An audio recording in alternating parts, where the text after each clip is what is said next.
ನಮಸ್ಕಾರ, beach village ಚಾನಲ್ಗೆ ಸ್ವಾಗತ. ಇವತ್ತು ಟೊಮೆಟೊ ಗಿಡ ನೆಡುವುದನ್ನು ತೋರಿಸ್ಕೊಡ್ತಿದ್ದೇನೆ. ಹಾಗೆ ಬೇರೆ ಬೇರೆ ತರಕಾರಿ ನಾನು ಬೆಳೆದಿದ್ದನ್ನು ತೋರಿಸ್ತೇನೆ. ಕೋಕೋಪೀಟ್, ಬೇವಿನ ಹಿಂಡಿ ಮತ್ತು ಆಯುಷ್ ಕಂಪೋಸ್ಟ್ ಗೊಬ್ಬರ. ಮೊದಲೇ ಸ್ವಲ್ಪ ಅದರಲ್ಲೇ ಮತ್ತು ಮಣ್ಣನ್ನು ತುಂಬಿಸಿ ಇಟ್ಕೊಂಡಿದ್ದೇನೆ. ಈ ರೀತಿ 24x12 ಗ್ರೋ ಬ್ಯಾಗ್ ಇದು. ಇದಕ್ಕೆ ಈ ಮಿಶ್ರಣವನ್ನು ಹಾಕಿ ಚೆನ್ನಾಗಿ ಮಿಕ್ಸ್ ಮಾಡಿಕೊಳ್ಬೇಕು. ಟೊಮೆಟೊ ಬೀಜವನ್ನು ಈ ರೀತಿ ಸಣ್ಣ ಟ್ರೇ ಒಳಗೆ ಕೋಕೋಪೀಟ್, ಕಂಪೋಸ್ಟ್ ಗೊಬ್ಬರ ಮತ್ತು ಮಣ್ಣು ಸೇರಿಸಿ ಹಾಕ್ಕೊಂಡಿದ್ದೆ. ಈಗ ಗಿಡ ಇಷ್ಟು ಎತ್ತರ ಆಗಿದೆ. ಈಗ ಇದನ್ನು ಗ್ರೋ ಬ್ಯಾಗಿಗೆ ಹಾಕಲಿಕ್ಕೆ ಸರಿಯಾದ ಸಮಯ. ಇದು ಬಟಾಣಿ ಗಿಡ. ಇದನ್ನಿನ್ನು ಗ್ರೋ ಬ್ಯಾಗಿಗೆ ಹಾಕಬೇಕು.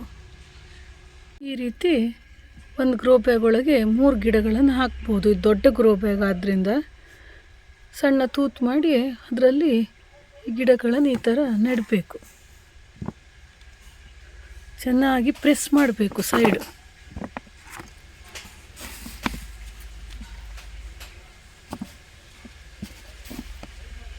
ಟೊಮೆಟೊ ಬೀಜ ಮಾರ್ಕೆಟಿಂದ ತಂದದ್ದಲ್ಲ, ಮನೆಯಲ್ಲೇ ಟೊಮೆಟೊ ಹಣ್ಣು ಕತ್ತರಿಸಿದಾಗ ಸಿಗುವ ಬೀಜಗಳನ್ನು ಮಣ್ಣು ಮೇಲೆ ಉದುರಿಸಿ ಗಿಡ ಮಾಡಿಕೊಂಡಿದ್ದು.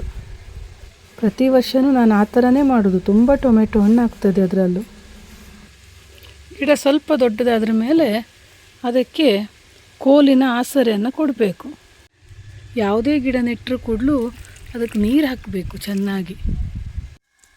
ಗಿಡದ ಬೆಳವಣಿಗೆಯ ಅಪ್ಡೇಟನ್ನು ಮುಂದೆ ಹಾಕ್ತೇನೆ. ಬೇರೆ ಬೇರೆ ಜಾತಿಯ ತರಕಾರಿಗಳನ್ನು ಬೆಳೆಸ್ತಿದ್ದೇನೆ. ಇದು ಮೀಟರ್ ಅಲಸಂಡೆ.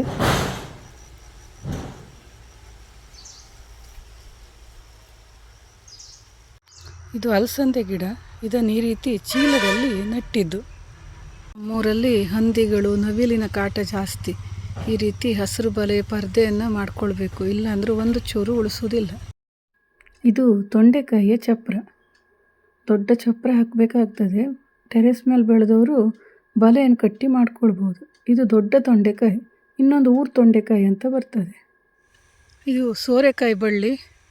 ತುಂಬ ಚೆನ್ನಾಗಿ ಹಬ್ಕೊಂಡು ಹೋಗಿದೆ. ಇದು ಹಾಗಲಕಾಯಿ ಚಪ್ರ. ಇದು ಬದನೆಕಾಯಿ.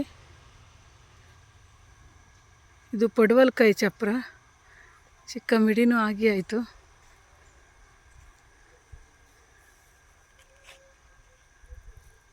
ಇದು ಚವಳಿಕೋಡು.